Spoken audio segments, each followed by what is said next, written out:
Mana sih Nur Hasnia?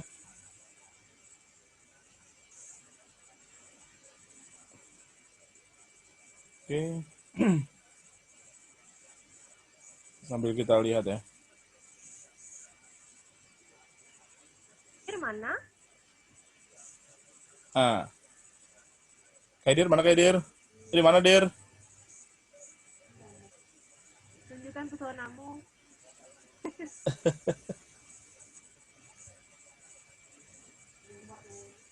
Oke, dah kita ambil tanggal 30 TP perkebunan. Oke, silahkan kalau mau di-off-kan lagi videonya biar kalian bisa ngerjakan yang lain. Oke, hari ini kita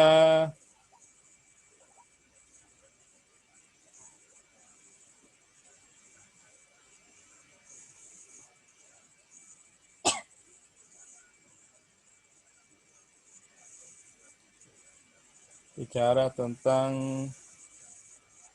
teknologi hasil perkebunan. Sudah terlihat materinya?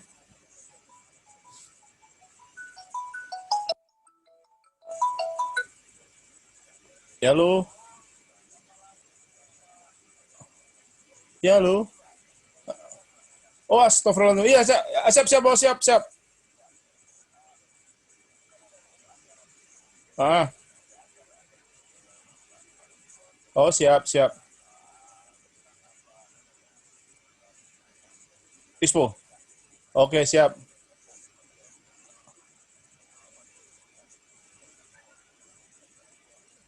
Wih, lah, ketua ke mana? Oh, ya. Oke, siap. Oh, gitu.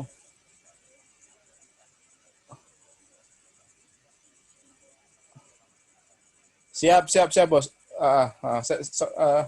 Oke, siap. Terima kasih. Mohon maaf nih, saya belum manual. Saya lagi Zoom meeting. Oke ya, oke. Terima kasih, Pak. Ayo, Assalamualaikum.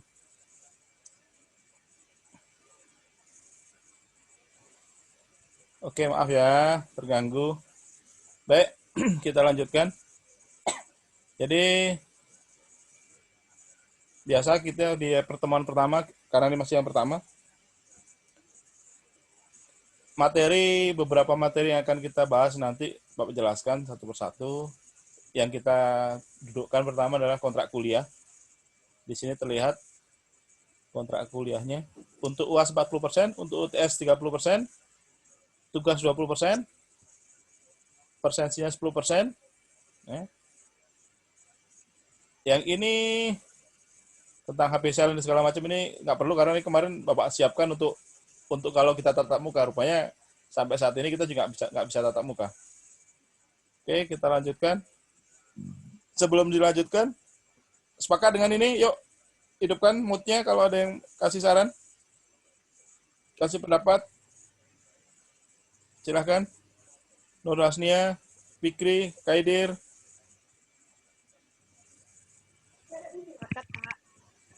Videonya tak gerak-gerak, Pak. Eh? Udah muncul, Pak. Udah muncul, oke, udah muncul ya. Oke.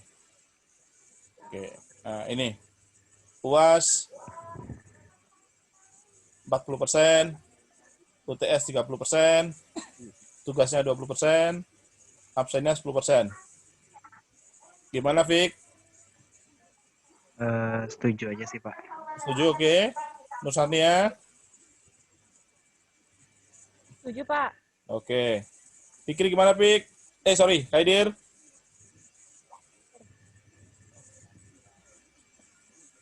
Kaidir ikut? Sepakat? Oke, kita lanjutkan. Nah, materi yang akan kita bahas nanti kalian juga bisa browsing tentang teknologi tebu, teknologi pengolahan teh, teknologi pengolahan kakao, teknologi kopi, teknologi kelapa sawit, teknologi karet, dan teknologi pengolahan kelapa. Kenapa ini perlu kita bahas? Yang pertama, untuk teknologi tebu memang menjadi salah satu sumber yang perkebunan yang menghasilkan devisa juga. Di samping itu juga di kehidupan kita sehari-hari kita nggak bisa lepas dengan yang namanya gula putih. Maka kita perlu tahu bagaimana proses pengolahan tebu dan bagaimana tanaman tebunya.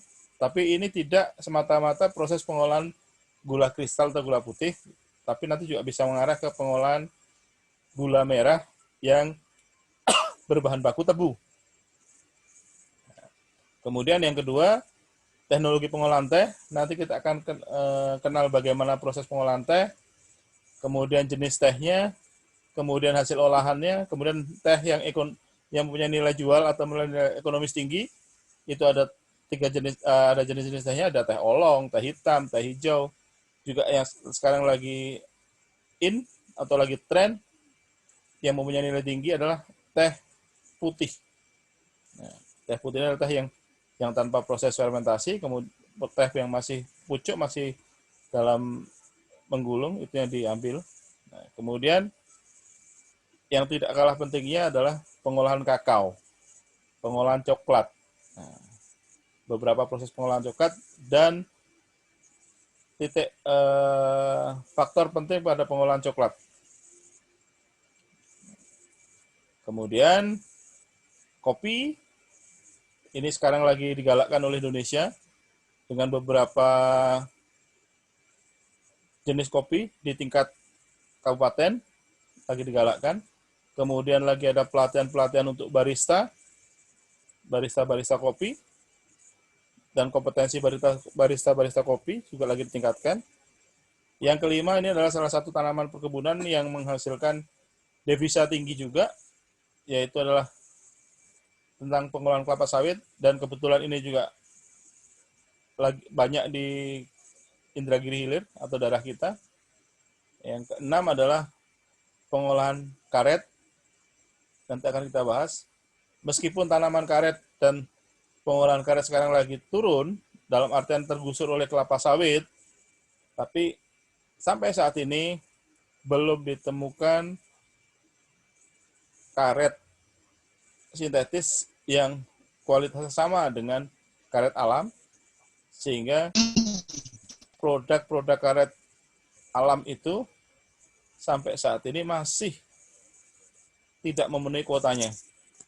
Nah, yang terakhir, proses pengolahan kelapa. Di proses pengolahan kelapa, nanti akan kita bahas tentang pengolahan menjadi minyak, pengolahan kopra, dan pengolahan kopra putih. Nanti beberapa tugas yang akan Bapak berikan, itu ada di kelapa sawit dan kelapa. Nah, nanti akan beberapa materi yang akan Bapak berikan tugasnya. Oke. Nah, sebelum kita bicara ketujuh materi ini, kita lihat dulu kenapa sih perkebunan Indonesia itu dan perkembangannya kayak mana. Pertama kali, perkebunan Indonesia itu perkembangannya terbagi menjadi dua. Yang pertama adalah pada masa sebelum kemerdekaan dan pada masa setelah kemerdekaan. Pada masa sebelum kemerdekaan itu terjadi sebelum 1600 tahun atau sebelum tahun 1600. Kemudian ini banyak kerajaan-kerajaan seperti Sulawesi, ada pala, ada vanili, di Rio ada kelapa. Ini kerajaan-kerajaan sebelum tahun 1600. Kemudian datanglah VOC karena rempah-rempah, karena produk rempah-rempahnya tinggi, maka masuklah VOC. Itu dikembangkan tahun periode VOC 1600 sampai 1800. Dia mendirikan beberapa perusahaan untuk perkebunan. Kemudian 1800-300 ini adalah periode di mana VOC juga masuk, kerajaan juga masuk, beberapa negara lain juga masuk seperti Jepang dan segala macam masuk, sehingga ini timbul satu periode yang disebut periode ketidakpastian. Kenapa? Karena tanaman yang awal dari tanaman pribumi Indonesia itu ada seperti kelapa dan segala macam, mereka bersihkan, ganti tanaman-tanaman yang ada yang diperlukan oleh VOC. Nah, sehingga periode ini bergeser ke periode tanam paksa. Semua harus tanam seperti yang diinginkan VOC. Terus sampai ke periode peralihan di 1850. Nah, kemudian muncullah periode di mana periode depresi dan periode perang. Ini adalah periode di mana VOC sudah mendirikan beberapa perusahaan perkebunan yang menjadi cikal bakal perusahaan-perusahaan multinasional, juga beberapa cikal perusahaan swasta.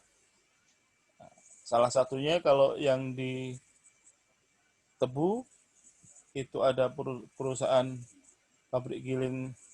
Kalau yang di Jawa ada Padugesmo, ada Gondang Sari, dan segala macam. Itulah salah satu industri tebu yang awalnya adalah punya VOC.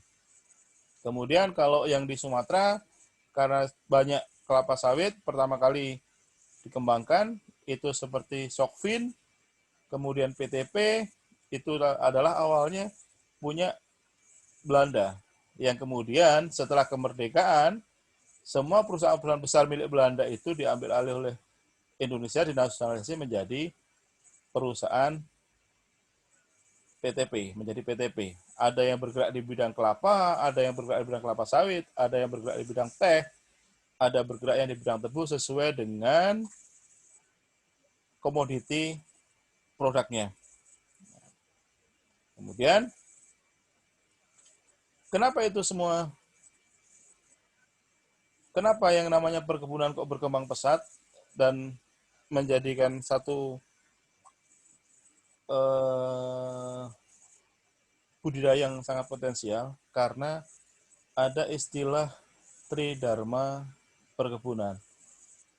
Artinya, tanaman-tanaman perkebunan itu diharapkan mempunyai 3 fungsi. 1, menghasilkan devisa yang sebesar-besarnya. Kedua, menciptakan kesempatan kerja. Yang kedua, menciptakan kesempatan kerja sebanyak-banyaknya dan seluas-luasnya. Yang ketiga, melestarikan sumber daya alam. Nah, untuk yang nomor 1 dan nomor 2, ini sudah bisa kita lihat banyak terjadi. Tetapi untuk yang nomor 3, ini ada beberapa hal yang menjadikan polemik. Ada yang mengatakan sebagai dia merusak lingkungan, tapi ada juga yang mengatakan dia menjaga atau melestarikan lingkungan. Jadi yang nomor 3 ini sampai saat ini belum bisa dikatakan sesuai dengan yang diharapkan pada tridharma perkebunan. Kemudian, selain tridharma perkebunan, kenapa perkebunan itu dikembangkan? Karena mempunyai 3 potensi. Yang pertama adalah potensi lahan. Potensi lahan ini adalah kesesuaian budidaya lahannya apa, kemudian teknologinya seperti apa, kemudian sarana produksi. Artinya sarana produksi adalah tanahnya ada, subur, jenis tanamannya yang bisa dibudidayakan ada, kemudian sumber daya manusia yang membudidayakan juga ada. Sehingga itu termasuk dalam kategori potensi pengembangan perkebunan. Dan ini semua ada, potensinya ada di setiap daerah di Indonesia. Bahkan sekarang untuk beberapa jenis komoditi mereka sudah merambah ke Indonesia bagian timur. Jadi perkembangannya awalnya adalah di Indonesia bagian barat, baik itu di Jawa, bergeser ke Sumatera, bergeser ke Kalimantan. Setelah itu mereka bergeser ke Indonesia bagian timur. Setelah bergeser ke Indonesia bagian timur, mulailah merambah ke daerah Papua saat ini. Kenapa? Karena lahan untuk daerah Indonesia bagian barat sudah mulai tidak ada lagi. Beberapa daerah sudah mengatakan tidak ada lagi pengembangan perkebunan. Di samping juga adanya era perambahan punya perusahaan menjadi milik masyarakat. Ini adalah dinamika yang terjadi. Kemudian memberikan dampak apa perkebunan itu? Yang pertama, memberikan dukungan pengembangan industri. Kita bisa lihat beberapa daerah, bahkan beberapa kabupaten ataupun kecamatan berkembang, satu daerah berkembang menjadi desa, kecamatan menjadi desa, menjadi kecamatan, dan menjadi kabupaten, itu karena adanya perkebunan. Untuk di Indonesia bagian barat, seperti di Sumatera Utara. Banyak beberapa daerah yang awalnya dia lokasi-lokasi yang bukan bisa dikembangkan, setelah ada masuk perkebunan, jadilah mereka berkembang. Kemudian yang kedua adalah diversifikasi ekspor. Diversifikasi ekspor adalah meningkatkan beberapa komoditas ekspor yang dalam bentuk tidak hanya satu jenis saja, tidak hanya dalam bentuk kelapa bulat saja, tidak hanya dalam bentuk kopra saja, sehingga itu beberapa jenis dari satu komoditi menjadi beberapa jenis yang bisa yang bisa diekspor, diversifikasi bentuknya. Kemudian yang ketiga, memberikan dampak terhadap peningkatan ekspor komoditas, ini jelas. Yang keempat, peningkatan pemerataan pendapatan. Yang kelima, untuk penyerapan tenaga kerja. Semakin besar lahan yang dikelola oleh sebuah perusahaan perkebunan atau sebuah perkebunan, maka semakin banyak tenaga kerja yang terserap. Yang keenam, ini adalah mendukung program transmigrasi di masa lalu. Nah, artinya kalau di masa sekarang bukan transmigrasi, tetapi perpindahan penduduk yang awalnya dari kota pindah ke kebun dan segala macam sehingga berkembang satu daerah tersebut. Yang ketujuh, pemerataan pembangunan wilayah. Yang kedelapan adalah pemeliharaan dan peningkatan kelestarian sumber daya alam. Dilihat dari sisi bentuknya, perkebunan itu terbedakan menjadi dua. Yang pertama adalah perkebunan rakyat, yang kedua adalah perkebunan besar, artinya perkebunan yang dikelola secara bisnis. Nah, berdasar peraturan perundang-undangan, yang dikatakan perkebunan rakyat adalah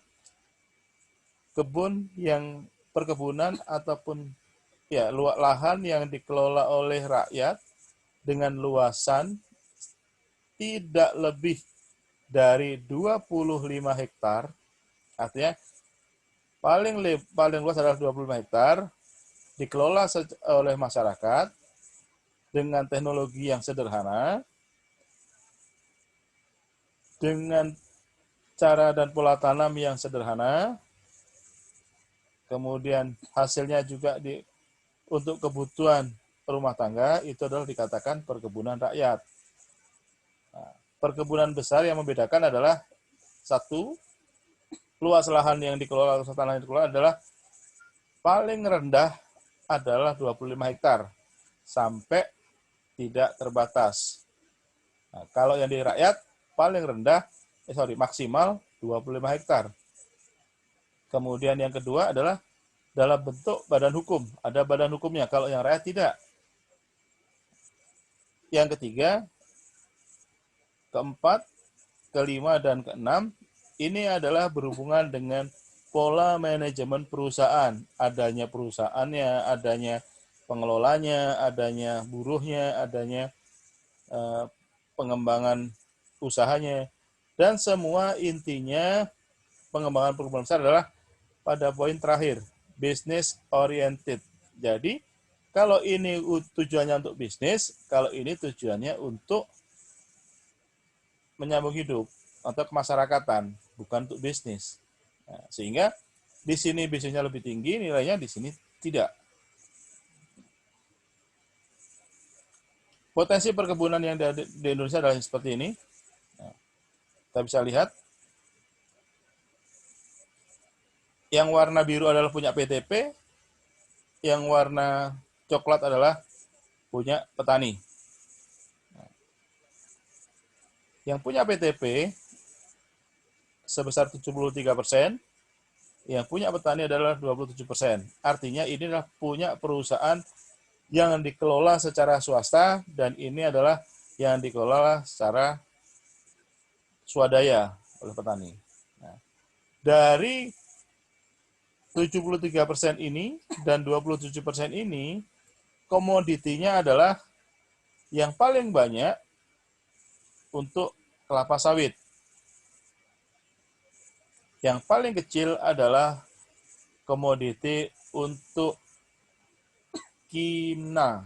Nah, 2% itu untuk kina, untuk tembakau. Kemudian yang warna biru ini adalah kopi, 2%. Nah, kemudian 26% adalah karet. Jadi karet masih termasuk tanaman yang tinggi.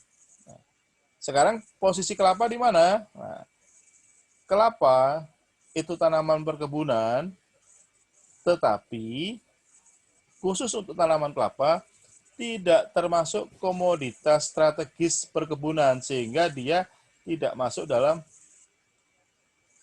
eh, dalam dalam usaha yang dikembangkan oleh pemerintah untuk secara komersial. Artinya kelapa itu dianggap sebagai tanaman swadaya petani. Ini adalah mekanisme pertanian modern yang berwawasan agribisnis. Ciri-cirinya adalah pemanfaatan sumber daya pertanian,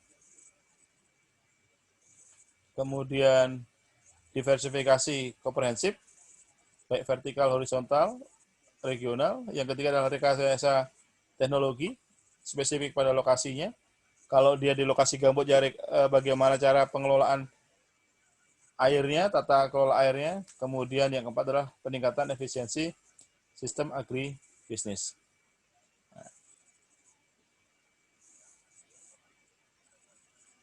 Jadi secara umum kita bisa lihat agribisnis perkebunan itu mempunyai kelemahan dari kendala finansial, kendala teknologi, kendala pemasaran, kendala sumber daya manusia, kendala manajemen, dan kendala kemitraan. Nah, yang semua ini selalu dihadapi oleh agribisnis perkebunan. Tetapi di samping kelemahan dia punya kekuatan. Kekuatannya adalah bahan bakunya ada, tenaga kerjanya ada, kemudian teknologi dan dengan pengembangan lokalnya juga ada. Artinya terpenuhi. Sehingga dari ini dua kekuatan, baik dari sisi kekuatan dan kelemahan ini, maka menciptakan peluang. Hasilnya akan menciptakan peluang untuk ekspor, baik itu pasar lokal, pasar regional ataupun pasar nasional. Yang kedua adalah permintaannya sejalan dengan pertumbuhan penduduk. Contohnya apa? Contoh konkretnya adalah untuk gula permintaan meningkat, untuk kelapa permintaannya meningkat, untuk kelapa sawit permintaan minyak meningkat.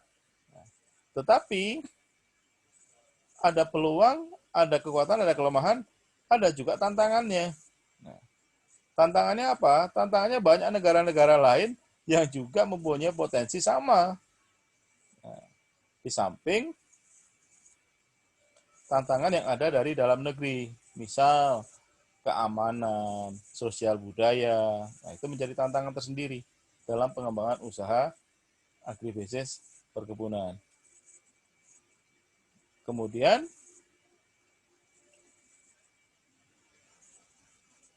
di samping agribisnis ini ditunjang oleh beberapa keilmuan seperti pengolahan hasil pertanian, pengolahan hasil perkebunan, pengolahan hasil perikanan, pengolahan hasil peternakan, dan pengolahan hasil kehutanan. Artinya kalau dia umumnya yang namanya perkebunan adalah sumber awalnya, lahannya adalah lahan hutan yang dibuka, kemudian ditanami, dibudidayakan.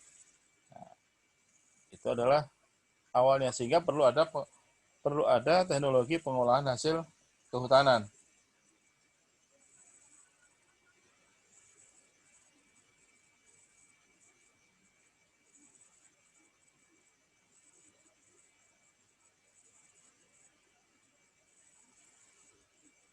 Oke. Nah, sehingga antara agribisnis dan peluang bisnis bisa dilihat antara produk pertanian dengan nilai tambah, maka dihasilkanlah agribisnis. Tanpa produk pertanian, tanpa memberikan nilai tambah, dia belum bisa kita katakan sebagai agribisnis.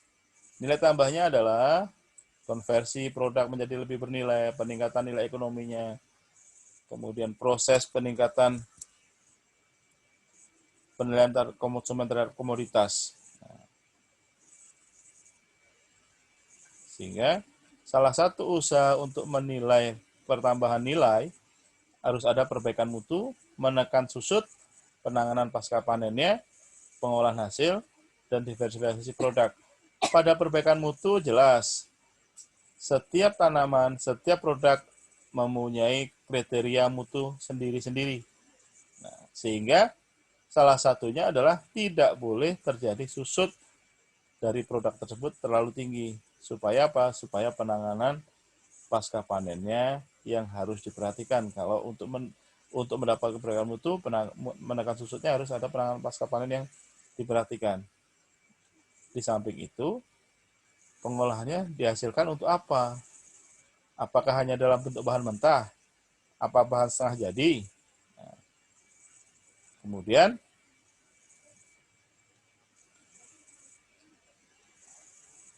setelah jadi bahan setengah jadi, apakah hanya satu jenis bahan saja? Tidak bisa diolah dalam bentuk bahan yang lain. Nah, persyaratan susut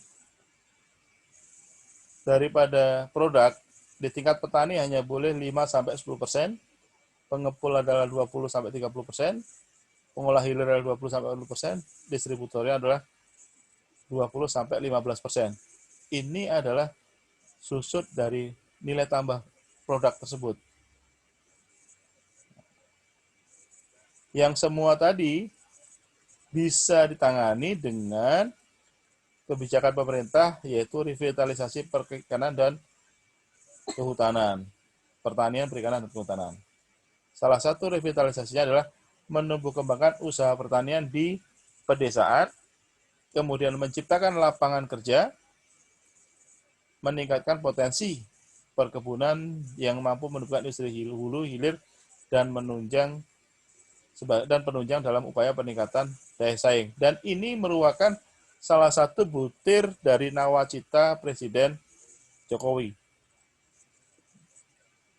Sasarannya peningkatan produk per bulan sebesar 5%, pendapatan petani meningkat secara real 3,5% per tahun, dan nilai ekspor pertanian segar dan olahan meningkat. Rencana ini, revitalisasi pertanian dan perikanan ini, sebelum terjadinya pandemi. Nah, setelah terjadi pandemi, ini belum tercapai, bahkan terjadi resesi, tapi kita tidak perlu bicarakan itu.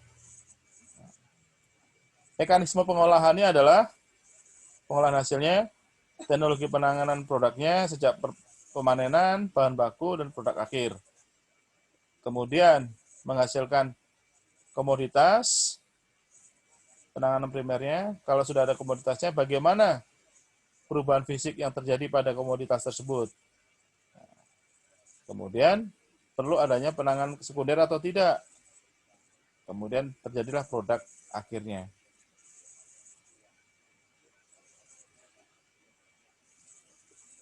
Yang dikatakan tanaman perkebunan atau usaha perkebunan mempunyai ciri usaha satu, merupakan tanaman tahunan. Yang kedua, merupakan komoditas bulk product, artinya komoditas curah yang tinggi, dengan biaya angkut tinggi, dan tidak bisa tanpa agroindustri yang terpadu. Yang ketiga, produknya berorientasi ekspor atau pasar internasional. Yang keempat adalah perlu adanya tata ruang yang besar untuk usaha perkebunan tersebut. Oke, baik.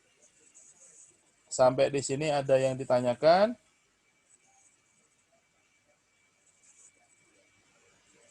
Full kita ya hari ini ya. Oke. Kalau tidak ada, kita ke Pak.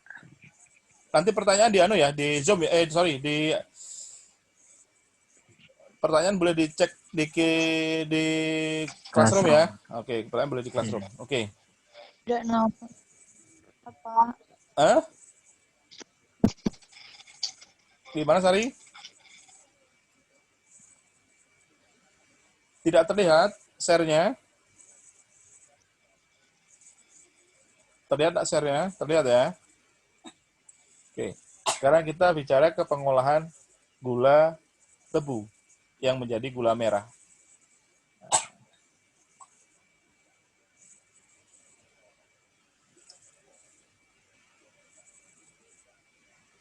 Oke, secara prinsipnya sama dengan pembuatan gula merah pada kelapa.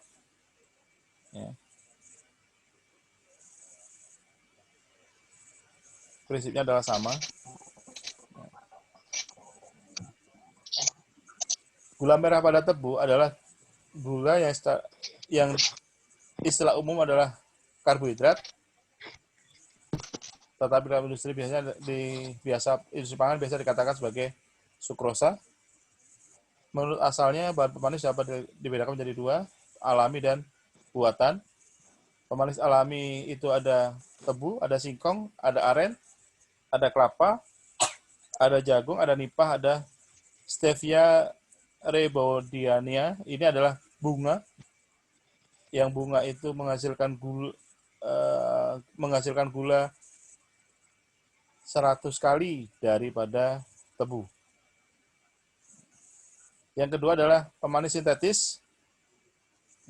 Ada sakarin, ada siklamat, yang ini akan menghasilkan karsinogenik. Menurut Purwaningsih, siklamat dapat menyebabkan atrofi, yaitu terjadinya pengecilan testikuler atau kerusakan kromosom. Jadi jangan banyak-banyak makan siklamat. Sejarah gula itu sudah ada sejak tahun 400. Awalnya gula merah dibuat dari nira tanaman palma, yaitu kelapa, juga aren. Kemudian tebu masuk di Indonesia, barulah terkenal gula merah dari nira tebu. Dari kapan dimulainya adanya gula merah atau adanya gula tebu? Itu sejak abad 17. Ini motivasi aspek pendirian perusahaan gula merahnya. Nah, aspek adalah perusahaan industri gula merah. Jenisnya adalah usaha pokok, usaha sampingan. Data yang diambil dari Suparyadi tahun 2003. Artinya, dari data ini terlihat bahwa usaha gula merah dari gula tebu itu adalah masih merupakan usaha pokok. Karena nilainya masih sebesar 43,7%. Tetapi, usaha ini juga merupakan usaha warisan turun-temurun dari keluarga. Ini data responden yang diambil di Jawa. Tetapi kita bisa lihat di Sumatera juga ada, di Sumbar, di Sumatera Barat ada pengolahan gula merah yang dari tebu. Nah, jika dilihat dari bentuknya, menurut Suparyadi juga, bentuk warna dan rasa, dalam bentuk kotak itu ada 8 produsen, dalam bentuk tempurung ada 49 produsen, dalam bentuk urai ada 147 produsen. Tetapi dari yang membedakan adalah dari sisi warna. Ada 3 jenis warna, kehitaman, kemerahan, dan kekuningan. Pada warna yang kehitaman ada 63 produsen, kemerahan ada 132 produsen, kekuningan ada 43 produsen. Dari sisi SNI-nya sudah terlihat 162372.000, itu terlihat bahwa yang mutu 1, bau, aroma, dan rasa dan penampakan warnanya bagian yang tidak larut maksimal 10%. Artinya dari beberapa produk petani tadi, nah, dari beberapa petani ini sudah masuk kategori yang di mutu 1. Ini penelitian dari Supriyadi. Artinya secara masyarakat mengolahnya sudah tanpa ada cemaran PB, tanpa ada cemaran CU, tanpa ada cemaran ZN, tanpa ada ZN, tanpa ada cemaran senyawa logam.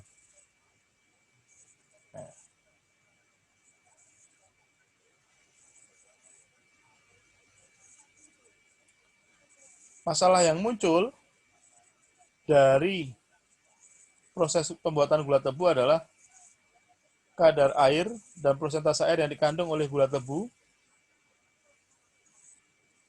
Ini yang menjadi permasalahannya. Kenapa? Karena masih tingginya kadar air, maka gula tebu itu akan mudah untuk meleleh. Ini adalah contoh produknya. Di sini terlihat hubungan antara suhu dan suhu pemasakan dengan kadar air. Terlihat bahwa kadar air semakin tingginya kadar air, semakin tinggi suhu, maka kadar airnya akan semakin turun.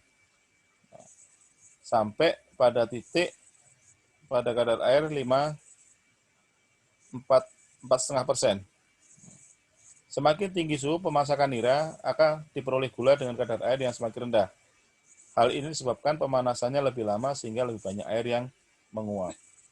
Ini riset dari Supriyadi tadi. Kemudian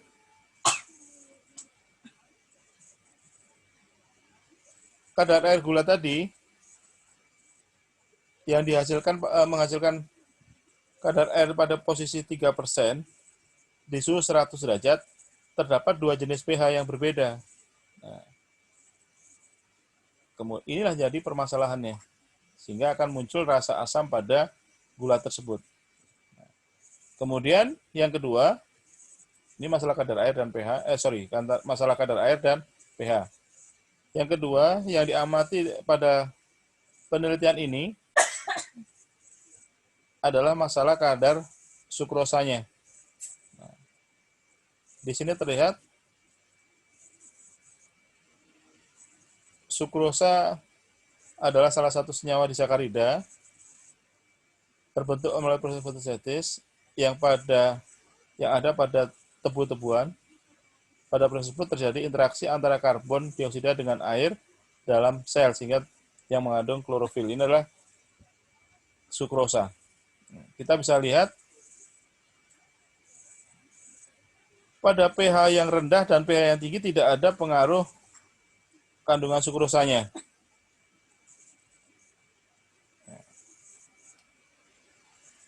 Terutama pada proses pembuatan tebu secara sulfitasi. Di sini terlihat sukrosa akan menunjukkan rasa manis paling tinggi pada kadar yang diperoleh 84,7%. Dihasilkan dari perlakuan di pH 8 dan suhu 90. Jadi, dari hasil penelitian ini terlihat bahwa pada gula tebu, gula merah yang dari tebu, itu terbaik pada kondisi di pH 8 dan pH 9, sehingga dihasilkan kadar sukrosa yang paling manis sebesar 84%. Dari sisi warna, oke,